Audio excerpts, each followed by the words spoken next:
پھر جب اپنی سیٹ کی طرف جا رہی تھیں تو ادھر بھی انہوں نے جوتا اتار کے تو اپنا لہرایا. تو یہ ہیں تو انفارچونیٹ سین, لیکن یہ جمہوریت کا حسن ہے. یہ اسی طرح جو ہے نا, میرے خیال ہے کہ ہماری جمہوریت اسی شکل میں چلنی ہے. تو آپ اس جمہوریت کا چہرہ یاد رکھیں. آپ کو آنے والے دنوں میں, بلکہ یاد رکھنے کی بھی ضرورت نہیں ہے, روزانہ کی لیول پر آپ کو ریمائنڈر ملیں گے. تو آگے بڑھتے ہیں جی کہ اسد طور کی طرف. اسد طور کی وکیل ایمان مزاری اور ان کے میاں ہادی چٹھا, وہ دونوں اسد طور کو مل کے آئے ہیں, بلکہ ان کی والدہ کو بھی ساتھ لے کر گئے تھے. جو میں آپ کو پہلے بتایا تھا کہ مجھے سب سے زیادہ افسوس جو ہے وہ ہوتا ہے ان کی والدہ کو دیکھ کے. 78 سالہ والدہ ہے ان کی. آبویسلی جو چوائسیز ہیں وہ اسد طور کی ہیں, لیکن جو فیملی ہے وہ بھی ساتھ ایک سفر تو کر رہی ہوتی ہے. تو اب یہ ہے کہ انہوں نے جو انکشاف کیا ہے ایمان مزاری نے, وہ کہتی ہیں جی کہ اسد طور جو ہیں وہ پچھلے 36 گھنٹے سے بھوک ہڑتال پر ہیں. اور جو انہوں نے کہا جی کہ کل 1122 کو بھی بلایا گیا. اب یہ ہے کہ یہ انہوں نے نہیں بتایا کہ اگر 1122 کو بلانے کا مقصد تو یہ تھا کہ ان کو کہیں لے کر جاتے ہاسپٹل میں, کوئی ایسی ایمرجنسی کنڈیشن ہوتی ہے, اس کا انہوں نے ذکر نہیں کیا کہ ان کو ہاسپٹلائز کیا گیا. انہوں نے یہ کہا کہ انہوں نے 36 گھنٹے سے وہ بھوک ہڑتال پہ ہیں یا انہوں نے کھانا نہیں کھایا, اور ان کی صحت جو ہے وہ کافی خراب ہے. یہ بقول ایمان مزاری کے. اور ساتھ جو ہے ان کے جو میاں ہادی چٹھا, انہوں نے بتایا کہ انہوں نے بتایا جی کہ ادھر اینٹی جوڈیشری کیمپین کے حوالے سے ان کو کوئی سوال نہیں پوچھا گیا. ان کو سارے جو سوال ہیں وہ پوچھے گئے ہیں جرنیلوں کے حوالے سے, کہ آپ نے فلاں جرنیل کے بارے میں جو سٹوری کی وہ سورس آپ کا کدھر سے آیا, فلاں جرنیل کی خبر آپ کو کدھر سے ملی. مجھے لگتا ہے کہ جو ایک انہوں نے عمران خان کے بارے میں بولا تھا کہ جو چیف آف جنرل سٹاف ہیں, آرمی چیف کا جو ایک سٹاف آفیسر ایک طرح سے ہوتے ہیں, یا نمبر 2 ہوتے ہیں, یا آرمی چیف کے بعد وہی آرمی چیف ایک طرح سے ہوتا ہے ایک ایکٹنگ لیول پہ.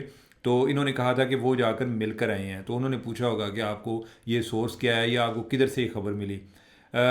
تو میرے خیال ہے کہ اس والے سے ان سے کوئی پوچھ گچھ ہو رہی ہے, اور ان کا یہ کہنا تھا جی کہ ساری باتیں جو ہیں وہ جرنیلوں کے حوالے سے ہو رہی ہیں, ججز کے حوالے سے کوئی ذکر نہیں ہے. اور اگر آپ کو بھائی جان یاد ہوئے بھائیوں اور بہنوں, کہ میں نے آپ کو پہلے بتایا تھا کہ یہ ادھر لوگ جو ہیں وہ کافی قاضی فائز عیسیٰ پہ خائف تھے جی کہ قاضی فائز عیسیٰ نے یہ کر دیا, قاضی فائز عیسیٰ نے وہ کر دیا. ایون جو اسد طور ہے وہ پہلی پیشی پہ آئے تھے تو انہوں نے کہا جی کہ شکریہ قاضی فائز عیسیٰ, یعنی کہ تاثر یہ تھا جی کہ میں آپ کی وجہ سے یا آپ نے مجھے اندر کرایا ہے. لیکن اب ان کے وکلاء وہ بھی کہہ رہے ہیں, میں نے پہلے یہ بات کی تھی کہ اصل میں اس میں ججز کا کوئی رول نہیں ہے, ان پر جو سارا معاملہ چل رہا ہے یا اس کو پش کر رہے ہیں وہ چودھری ریاست کے لوگ ہیں.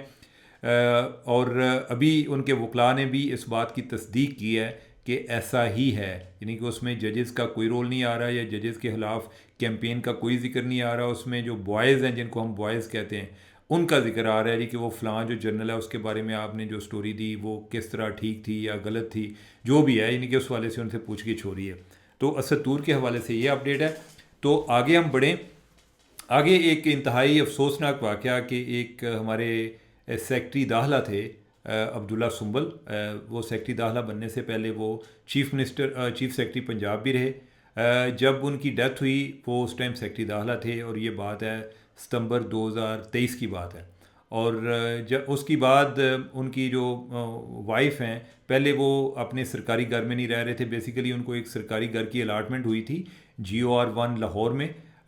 وہ گھر جو ہے وہ انہوں نے لینے کی بجائے, مطلب یہ ہے کہ ادھر آلریڈی ایک افسر رہ رہے تھے, اور ان افسر کا نام ہے محمد جہاں زیب خان. محمد جہاں زیب خان کون ہیں؟ محمد جہاں زیب خان جو ہیں وہ ڈپٹی چیئرمین پلاننگ بھی ہیں. وہ جو SIFC special investment facilitation council ہے اس کے بھی سیکٹری ہیں. وہ بینک آف پنجاب کے چیئرمین بھی بنے ہوئے ہیں, اور یہ ساری پوسٹیں ان کے پاس ہیں ریٹائر ہونے کے بعد, یعنی کہ وہ ابھی سروس میں نہیں ہے. اس کا مطلب یہ بھی ہے کہ ان کا جو سرکاری گھر ہے اس پر ان کا حق بھی نہیں ہے, ایٹ لیسٹ لاہور میں نہیں ہے. تو جہاں زیب صاحب جو ہیں ان کے پاس اس ٹائم گھر تھا, اور یہ بات ہے جو جولائی 2022 کی.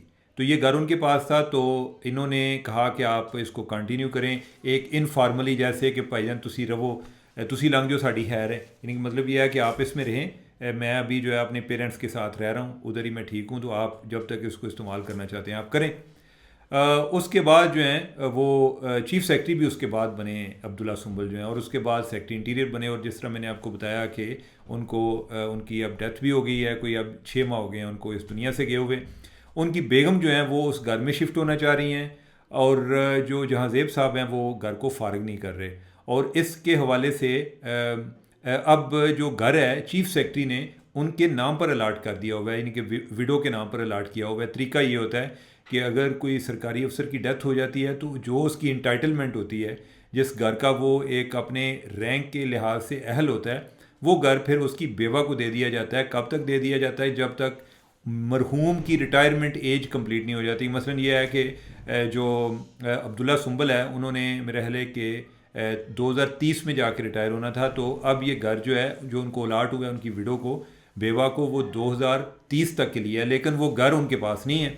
اب اس گھر کو حاصل کرنے کے لیے پنجاب کابینہ کافی ایکٹیو تھی، جو ایون چیف منسٹر تھے، نگران وزیر اعلیٰ محسن نقوی، انہوں نے بھی بڑی کوشش کی. انہوں نے جب ان کا کوئی بس نہیں چلا تو انہوں نے کیبنٹ سے ایک آرڈر پاس کروایا کہ اس گھر میں عبداللہ سنبل کی بیگم کے لیے گھر خالی کرایا جائے گا، لیکن وہ گھر خالی نہیں ہو سکا. باقی بھی جو کوئی افسران ہیں وہ بھی جہاں زیب صاحب سے بات کر چکے ہیں، لیکن انہوں نے کوئی بات وہ خاطر میں نہیں لائے. اب یہ ہے کہ میں نے جب یہ اس پہ میں نے سٹوری کی تو میں نے اس کے حوالے سے جہاں زیب صاحب سے بھی موقف لیا کہ سر آپ کیوں نہیں خالی کر رہے. تو انہوں نے کہا کہ بیسیکلی مجھے الاٹ ہوا تھا اور میرے پاس تھا، اور اس دوران جو ہے عبداللہ سنبل کو بھی الاٹ ہو گیا تھا. تو لیکن یہی طریقہ ہوتا ہے کہ اگر مجھے ایکسٹینشن مل جائے تو وہ جو ہے نا وہ الاٹمنٹ جو ہے وہ آٹومیٹکلی وہ کینسل ہو جاتی ہے یا وہ افیکٹو نہیں ہوتی. اب بھی یہ ہے کہ انہوں نے کہا جی کہ میں نے ایکسٹینشن کے بعد پھر ایکسٹینشن کے لیے اپلائی کیا اور پھر ایکسٹینشن کے لیے اپلائی کیا، یعنی کہ 2 دفعہ. انہوں نے کہا جی کہ مجھے ابھی تک جواب نہیں آیا. اور ان کا یہ خیال تھا کہ جو ان کو میں نے پوچھا، میں نے کہا کہ جو کیبنٹ نے بھی فیصلہ دیا تھا تو آپ نے اس پہ، انہوں نے کہا جی کہ مجھے ابھی تک خالی کرنے کا آرڈر نہیں آیا. یہ ویسے عجیب بات ہے، بیوروکریسی جو ہے یہ بھی کوئی باریک مارتی ہے کہ ایک طرف ان کو لیٹر ایشو کر دیا ان کی بیوہ کو، عبداللہ سنبل کو، تو اگر آپ ہو سکے تو آپ ان کو بھی ایک لیٹر کر دیں کہ بھئی آپ خالی کر دیں. آپ ڈرتے کیوں ہیں؟ یہ ڈرتے بہت زیادہ ہیں عام طور پہ نا ایک دوسرے سے. تو انہوں نے کہا جی کہ جو کیبنٹ کے حوالے سے آپ آرڈر کی بات کر رہے ہیں وہ آرڈر تو میرے تک بھی نہیں پہنچا ابھی تک. تو میں نے پھر انہوں نے مزید جو ہے یعنی کہ یہ جو بات ہے انہوں نے کہا جی کہ عبداللہ سنبل کی وائف کی تو انٹائٹلمنٹ نہیں. میں کہہ رہی ہے کی گل دسی جائے. انہوں نے کہا جی کہ جو ان کی بیگم ہے وہ سرکاری ملازم ہیں، بیسیکلی وہ ایک میڈیکل کالج میں کوئی پڑھاتی ہیں، اور ان کی رولز یہ کہتے ہیں کہ اگر جو بیوہ ہے وہ کوئی سرکاری ملازم ہو تو اس کی جو انٹائٹلمنٹ بنتی ہے اس کے مطابق اس کو گھر دیا جاتا ہے، اور جو عبداللہ سنبل کی بیوہ ہیں ان کی انٹائٹلمنٹ GOR1 میں نہیں بنتی. پھر میں نے ان کے ذرائع سے بھی پتہ کیا جو ان کی بیگم ہے کہ یہ کیسا معاملہ ہے، تو وہ پتہ چلا کہ وہ تو وہ کنٹریکٹ پہ ہیں، یعنی کہ جن پہ کوئی ایسا سرکاری ملازم والی ان کے پاس مراد نہیں ہوتی. اور انہوں نے جو ان کے ذرائع ہیں ان سے مجھے مزید یہ پتہ چلا، انہوں نے کہا جی کہ جو جہاں زیب صاحب ہیں ان کے ساتھ نہ صرف عبداللہ سنبل کے اچھے تعلقات تھے، عبداللہ سنبل نے ان کو ایک بڑی اپنی طرف سے ایک فیور دی ہوئی تھی کہ میں چلیں میرا گھر کا کام چل رہا ہے، میں اپنے پیرنٹس کے ساتھ رہتا ہوں، تو آپ جب تک آپ اس کو استعمال کرنا چاہتے ہیں آپ کر لیں. عبداللہ سنبل کو بھی نہیں اس ٹائم نہیں آئیڈیا تھا کہ انہوں نے جلدی ان کی ڈیتھ ہو جانی ہے، یعنی کہ 53 ایئر کی ایج میں ان کی ڈیتھ ہو گئی. تو انہوں نے کہا کہ نہ صرف کہ عبداللہ سنبل کا ان کے ساتھ اچھے مراسم تھے، بلکہ یہ ہے کہ جو ان کی بیگم ہیں جو اب بیوہ ہیں انہوں نے بھی جہاں زیب صاحب کے ساتھ کام کیا ہوا ہے کوئی 2011 میں، کہ وہ ورلڈ بینک کی کوئی کنسلٹنٹ تھیں اور یہ اس ٹائم سیکٹری ہیلتھ تھے پنجاب کے. تو یعنی کہ دونوں کے ساتھ تعلق تھا.